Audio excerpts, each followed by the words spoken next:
قضا ربک امر ربک، حکم دیا تیرے رب نے، فیصلہ کیا تیرے رب نے، کیا اللہ تعبدوا الا ایاہ، کہ نہ عبادت کرو تم، نہ بندگی کرو تم مگر الا ایاہ، صرف اور صرف اسی کی، مگر صرف اسی کی عبادت کرو، یہی اس کا فیصلہ ہے قطعی۔ وبالوالدین احسانا، اور والدین کے ساتھ احسان کرو، حسن سلوک کرو۔ اما یبلغن عندک الکبر احدہما او کلاہما، اگر پہنچ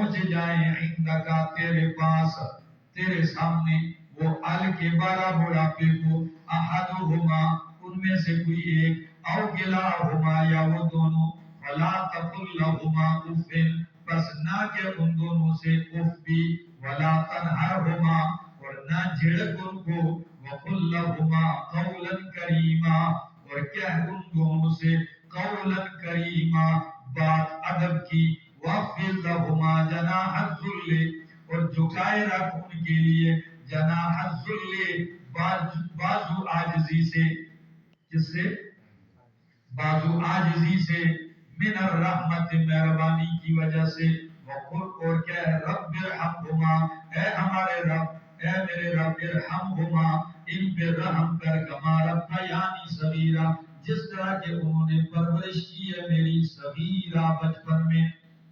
فرمایا سب سے پہلا حکم قضا ربک اللہ تعبدوا الا ایاہ، کہ عبادت نہ کرو مگر صرف اسی اللہ کی عبادت کرو، اسی کی توحید کو مان لو۔ اور دوسرا حکم توحید کے بعد کس کا دیا؟ والدین کا۔ اللہ اکبر۔ مفسرین فرماتے ہیں کہ یہاں والدین کا حق اللہ نے اپنے حق کے توحید کے بعد کیوں ذکر فرمایا؟ اس میں ربط کیا ہے، جوڑ مناسبت کیا ہے؟ فرماتے ہیں ایک ربط اور جوڑ مناسبت تو یہ ہے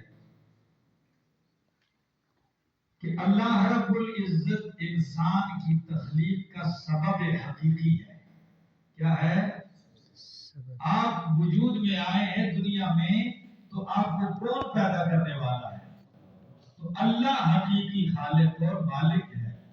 اور دوسرا والدین کا ہم اس لیے ذکر کیا کہ آپ کے وجود کا سبب مجازی کیا ہے؟ والدین ہیں، کہ آپ کو وجود ان کی وجہ سے ملا ہے، سمجھے نا؟ ظاہر بات ہے ماں باپ آئے ہیں، ان کی شادی ہوئی ہے تو پھر آپ کو اللہ نے کیا دیا ہے؟ تو جس طرح اللہ کا حق ہے توحید، تو اس طرح جو تیرے وجود کا سبب مجازی بننے والے ہیں والدین، ان کا بھی حق ادا کر کے ان کے ساتھ حسن سلوک کر۔ وہ بات سمجھے؟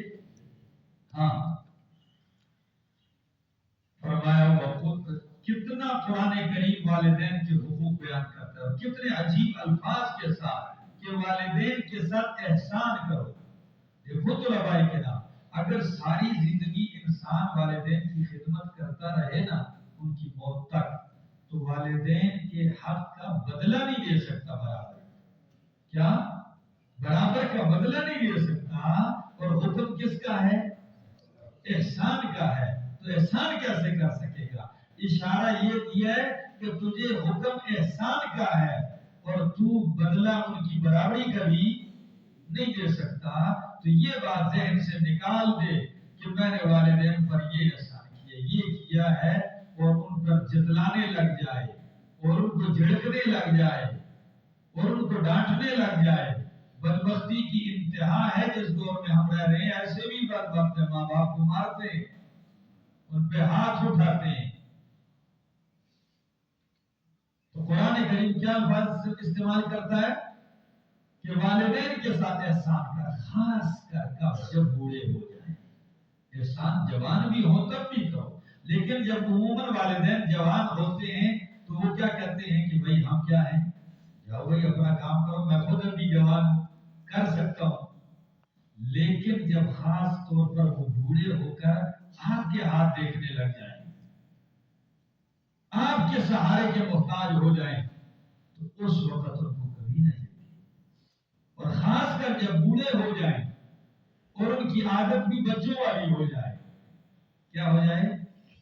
بچوں والی ہو جائے، ہر بات میں ٹانگ اڑانے لگتے ہیں، ضد کرنے لگتے ہیں، وہ باتیں پوچھنے لگتے ہیں جو آپ نہیں بتلانا چاہتے، ایک ایک بات 10 مرتبہ ایک ایک بات پوچھتے ہیں، بچگانہ عادتیں ہوتی ہیں، اس وقت ان کے ساتھ گزارا کرنا اور ان کی یہ باتیں سہنا اور ان کے حقوق ادا کرنے کا خاص طور پر حکم دیا گیا ہے۔ کیا؟ اِمَّا يَبْلُغَنَّ عِندَكَ الْكِبَرَ، اگر